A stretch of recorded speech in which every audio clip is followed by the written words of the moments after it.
Namaste dear friends, and I hope you're doing well.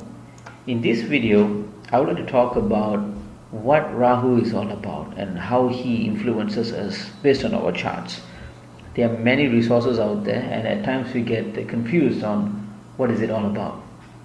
There were some requests from some of our friends who wanted to understand more about each and respective grahas, all 9 planets and its characteristics. So I thought let's come up with a video, or rather this is the first of many episodes to come on grahas and their influences on us. See, for Rahu, he is also known as the Chaya Graha. Chaya means shadow, right? Now it's called for an apparent reason because Rahu is the one that creates the phenomena of eclipses, right? So that eclipse is also called as the Chaya Graha. Now if you look what essentially it means, Rahu, on a very literal sense, Rahu means to hide or conceal. If you're interested to know more on Sanskrit vocabulary, there's a great site out there. It's called spokensanskrit.de. Spokensanskrit.de. That's a great site there. So back to Rahu. Now, Rahu doesn't control any sign. For example, Surya Bhagavan or the sun controls Simha Rasi or the Leo. Chandra Bhagavan or the moon controls Karaka Rasi or Cancer. Likewise, Rahu and Ketu, they do not honor or favor any rasis. Okay, but there are some texts that suggest that Rahu favors Aquarius, which some people do follow.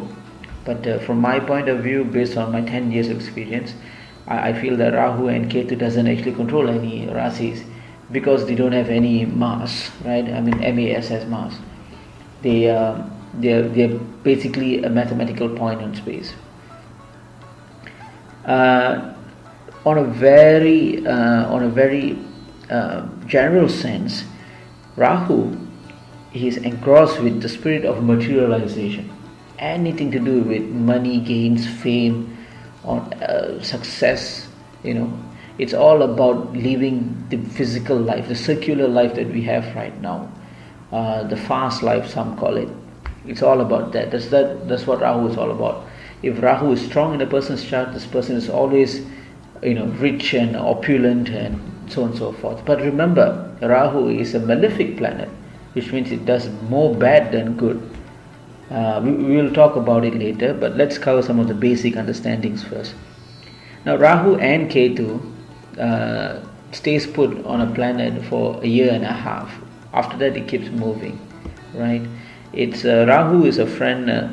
There's something called a friends and enmity in the Vedic Astrology, which means certain planets will go together. Some will become friends, some will become enemies. There are some neutrals as well. So as far as Rahu is concerned, he is a friend with Venus and Saturn. He is an enmity with the Sun, the Moon, and Mars. He's neutral with Mercury, Jupiter, and Ketu. Right? Now Rahu is also part of the Vata element. Now the Vata is part of the elemental association in Vedanta. Actually, some even use it in Vastu, some in Vedic astrology, and also mainly in the Ayurvedic tradition as well. And now it is the constitution in the body. So Vata is wind or airy, and it simply means it influences the mind of a person. It creates vigility. The vigility in the mind is so strong where this person with the influence of Rahu is always creating their inner world. They're always creating illusions. They are sort of an advanced state of daydreaming, if I may. They keep thinking about they dream a lot. Some creative people, some creative art, geniuses, musicians, and so on, they have very strong Rahu in their charts, which I've seen this ever since I started this service. Now, there's also, when I was saying airy, which is windy, and there's also Rahu. Rahu does this because it uses too much imagination, and some even turns into hallucination. there will be a problem striking the balance between what reality is and what's not. Okay, so the balance and the common sense would be always fighting with this inner mind of this person, right? So if you look at them, if you look at a person who's high in Rahu, they will be, there'll be always success in the material life, but they are kind of weird as well. They always have weird oddities. The way they think is very out of the box. That's why they are successful, because they are disciplined, highly disciplined. Because you remember, I was saying Rahu is a friend with Satan, Sunny, and some say Rahu is a personification of what Shani is all about. They're basically the same, or rather almost the same. So Rahu also would have a strong sense of discipline, a very discipline oriented and highly imaginative person is Rahu. Okay, it doesn't sound all too bad, right? Well, it's true. However, based on Vedantic philosophies, having too much of attachment in this world is bad. Now, I'll talk about it later, as I said. So let me continue. Now, based on Brihat Parashara Hora Shastra, there is this thing about basically Brihat Parashara Hora Shastra is one of our it's the Bible per se for Vedic astrologers. There are many sutras. One of it is Brihat Parashara, which I personally follow. Now there is this thing. There is this line in the book that says that Rahu is like Rahu and Ketu. These two planets are the one that forms the celestial army. All right, there's an army, and these two people are the one who created it. Rahu and Ketu. Now, Ketu is the one that guards the homeland. I mean, he sort of sits and protects, like creates the forts and puts some inventory right in front of the fort and so on and so forth. He protects the homeland. But then Rahu has another function. He wants to go outside of the fort. He wants to conquer the other lands. He wants to destroy the invaders and so on. So he's more active. Rahu is always moving on. He's more action oriented, whereby Ketu is more, he tries to play safe. He wants to be within a security boundary, if I may. Okay, so that also shows that Rahu is always about moving forward, pushing, trying to conquer the frontier and so on and so forth.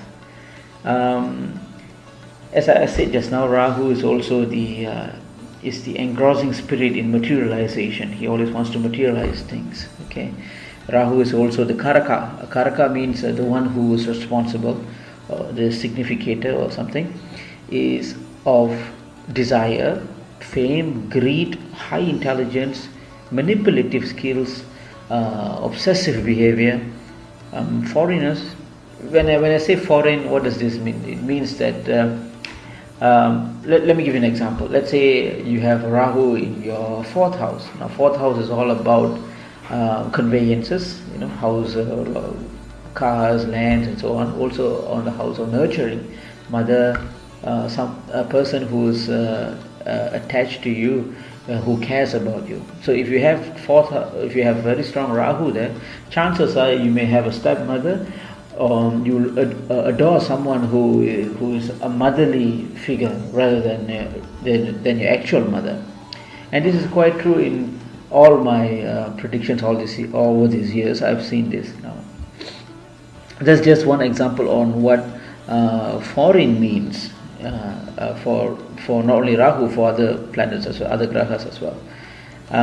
It's also a Karaka for creating that creativeness, that wild thought, for the lack of a better word, in a person. Okay, he always thinks out of the box. Okay. Now, what else? Rahu is also it's like an instincting, animalistic nature as well. He's always rough. He's always not much of a caring for another person. Lack of empathy. That's for one thing. He doesn't actually care about the world and so on. As long as he gets his gains, it's all about money for him. It's all about fame. It's like a greedy politician. I think that would be the best example I can give so far. Or a cunning businessman. Okay, he doesn't care. What he wants is all about what he's selfless, selfish. He's not concerned about the world, the relationship, the family, nothing like that. He wants money. He wants fast life, cars, this sort of thing, right? There's also this thing on Skanda Purana that Rahu is instrumental in strengthening one's power and converting them. So even an enemy can be a friend. A very strong sense of manipulative skills, right? Like a successful con man kind of thing. This Rahu creates that manipulative and obsessive feeling. So if you hear them talking, okay, you will be immediately enticed by the way they approach you. They are very manipulative and very intelligent. However, again and again I keep saying Rahu is a bad planet, it's a malefic planet, right? Now how does it all started? The mythology of Rahu. So I'm sure most of you have heard about it, but for those who have not, the story goes that there was this nectar, Amrit, given by Lord Vishnu to both the demons and the demigods, right? Obviously the nectar is for immortality and the demons is unfit to consume it. So to play a trick, the Lord Vishnu himself took the form of Mohini Devi. He came to mid-heaven and he saw two assemblies, one the demigods, the other one is the demons. So he changed himself into Mohini Devi, the most beautiful maiden on the celestial level. So likewise the demons are greedy and lustful, and they saw Mohini and they told her, okay, you are the most beautiful lady and we have a problem. So Mohini was asking the demons what was the problem, and the demons were saying, okay, we need to understand how do we share this Amrit. We need to get everybody, the demons, us, we need to get some of us we need to know more because we are the leaders, some of us we need to get less because they are the minions, and so on. And Mohini said, okay, fine, I'll come up with a solution, but whatever my decision is, you should not counter it. And the demon says, okay, fine, we'll take your word for it.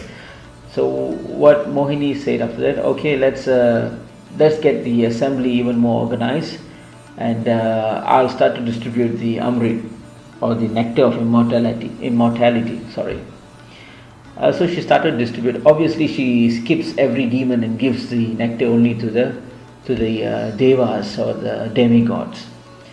But then one of the demons, who is called demon Rahu, saw this trick that she's only pouring to the demigods and not the demons. So what he did was he disguised himself, right? He disguised himself as a demigod and went to the assembly where the demigods are. So he stood there disguising like a demigod, and he stand there. And immediately both the sun, Surya Bhagavan, and the moon, Chandra Bhagavan, saw him disguised and alerted Mohini, saying that, hey, this guy is not a demigod, he's a demon, as a matter of fact. So Mohini knew that and realized that and chopped off his head. So he was headless, but by the time she chopped off, he already had that nectar already. He already drank some of the nectar. So he is still immortal. He's a demon, but he's still immortal, right? That is why Rahu, if you go to a temple, you will see his head, right? But without the body, because it's chopped off. So the head remains the human, and the body is of a serpent, right? And so that's far as the mythology goes. But in summary, what this story is telling about is basically representing the understanding of the eclipses, right? How the shadow covers the sun and so on, which is why the sun and the moon are prime enemies for Rahu, because these two guys who actually told Mohini that he is a fake. So these are mythological stories, but it has very interesting or profound scientific concepts behind it. Okay, what else can I say? So I did mention Rahu is the strongest enemy for the sun and moon. So what are the benefits actually? I'm sure there's some good benefits. As I say, Rahu is all about being disciplined and tactfulness. He's very tactful, right? But there are a lot of remedial measures, because generally if we propitiate Rahu too much, and then if we do it in the wrong way, we'll become greedy. Because immediately we'll feel rich, because Rahu has this thing called suddenness. Suddenly we'll feel rich, suddenly we'll become powerful, suddenly our fame will increase, our status will grow, and so on. And that suddenness will create ego within us. I think they call it ahamkara in Sanskrit. And so which is why it's important to strike a balance when it comes to these malefic planets like Rahu, Ketu and Shani, Satan, right?